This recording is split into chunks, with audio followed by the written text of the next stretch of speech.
Dakuin ho natin mga bossing, eto. Naalala nyo po, si Senate President, Chis Escudero. Ang umurong sa pwesto.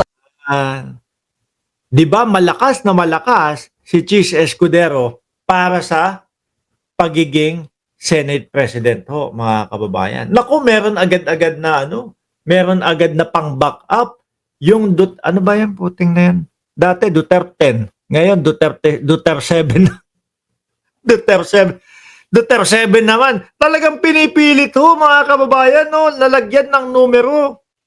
Alam nyo ho, napapansin ko dito sa mga lapok na ito, mga bossing, nakatuon lang yung nila, nakatuon lang yung kanilang pagiging senador sa mga Duterte. Tingnan nyo naman, halatang halata yung mga tawag nila sa sarili nila. Hindi kagaya, nila Senator Tito Soto, the veterans. Di ba? The veterans ang tawag. Tama, the veterans. Yun yung tawag nila. Sila, Duterte 7. Duterte 10. Pag naging 4, Duterte 4. Pag naging 5, Duterte 5. Anak na tinapahan. Jologs nyo naman. Duterte 7, may kandidato sakaling umurong si Escudero. Naku po. Iniisip nyo pa talaga yan? Nauurong si Escudero? Lahat na nga ginawa para sa inyo ni Escudero. Kaya nga ito, nagkanda delay na yung impeachment dahil nga gusto ni Escudero yung boto ninyong mga Duterte 10. Duterte 7 pala. Di ba? Kaya nga delay na. Dahil yan ang gusto ng Duterte, ano ba sila? Duterte 10, Duterte 7, Duterte Black. Di ba? Halatang halata naman Napakasimple nung sinasabing shall forthwith. Hindi mai-apply ni Chis Escudero. Iniiwasan ng bintang pa. Pinagbintangan pa si Martin Romualdez na kasi itong mga congressman na ito sunod-sunuran doon sa kanilang doon sa kanilang House Speaker na si Martin Romualdez. Sasagutin lang ho, mga kababayan, yung forthwith.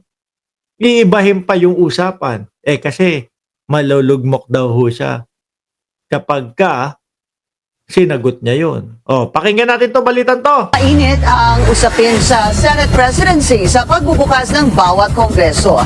Sakali mang umurong sa pwesto si SP Chis Escudero, handa raw ang tinaguriang Duterte 7 para Duterte 7.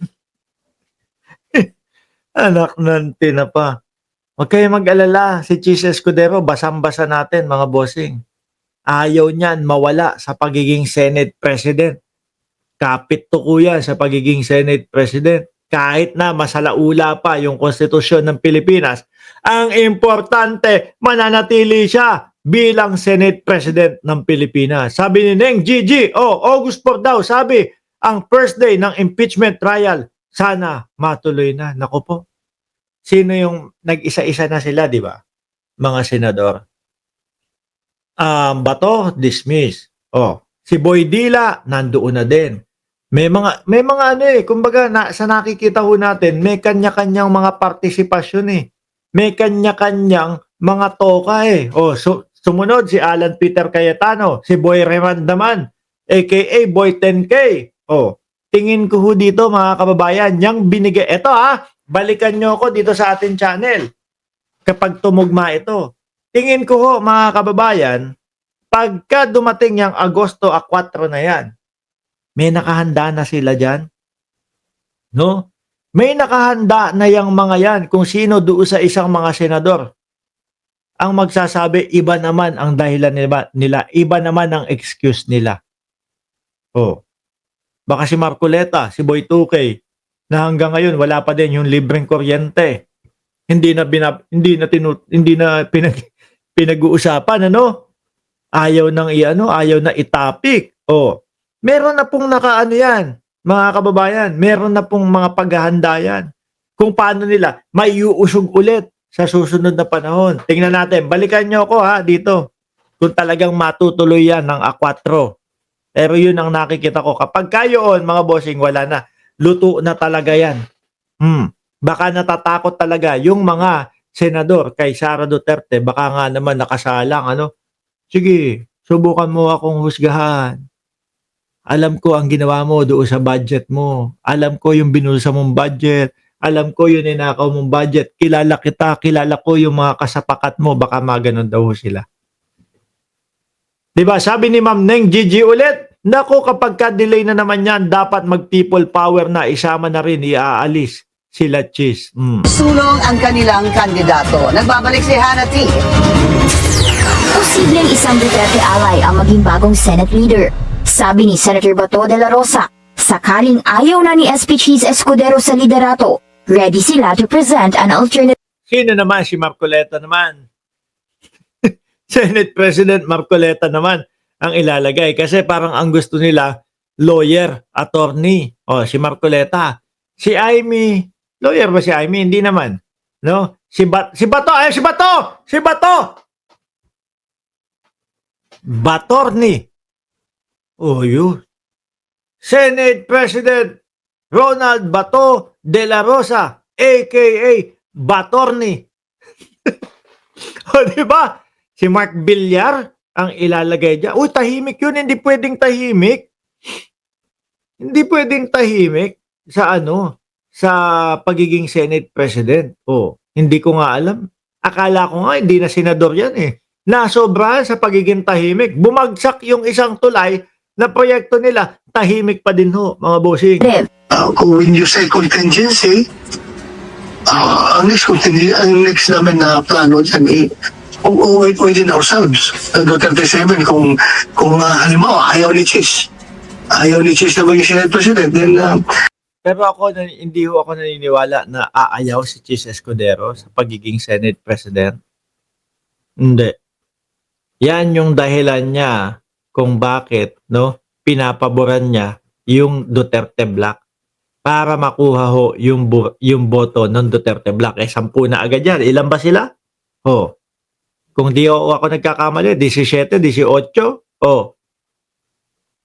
Diba? Kung hindi niya papaboran yan, napakasimple lang ho, mga kababayan. Sundin lang agad yung nakasulat sa konstitusyon, shall forthwith. Mag-trial agad-agad. Ako ho, naniniwala ho ako, hindi naman mahihina sa English. Si Cheese Escudero, naiintindahan niya yung na yan, shall forthwith. Iniiwasan lang ho. Dahil, kapag hindi niya iniwasan, sa pool yung kagustuhan ng Duterte Black. Di ba? Sabi ni Gracious Grace, ba't ayaw nilang piliin si Junggoy? Ewan ko. our second option is somebody from within the Duterte 7. Duterte 7. Julugs nyo, pilit nyo isinasaksak yung Duterte, Pinamumukha lang nitong mga coups na to, mga boss. Ay, sorry, mga senador pala yan. Pinapamukha lang nitong mga ito, mga kababayan, na nagtatrabaho sila dahil lang po sa mga Duterte. Walang ibang bukang bibig kundi Duterte. Walang ibang bukang bibig kundi bring him home Paulit-ulit lang ganun.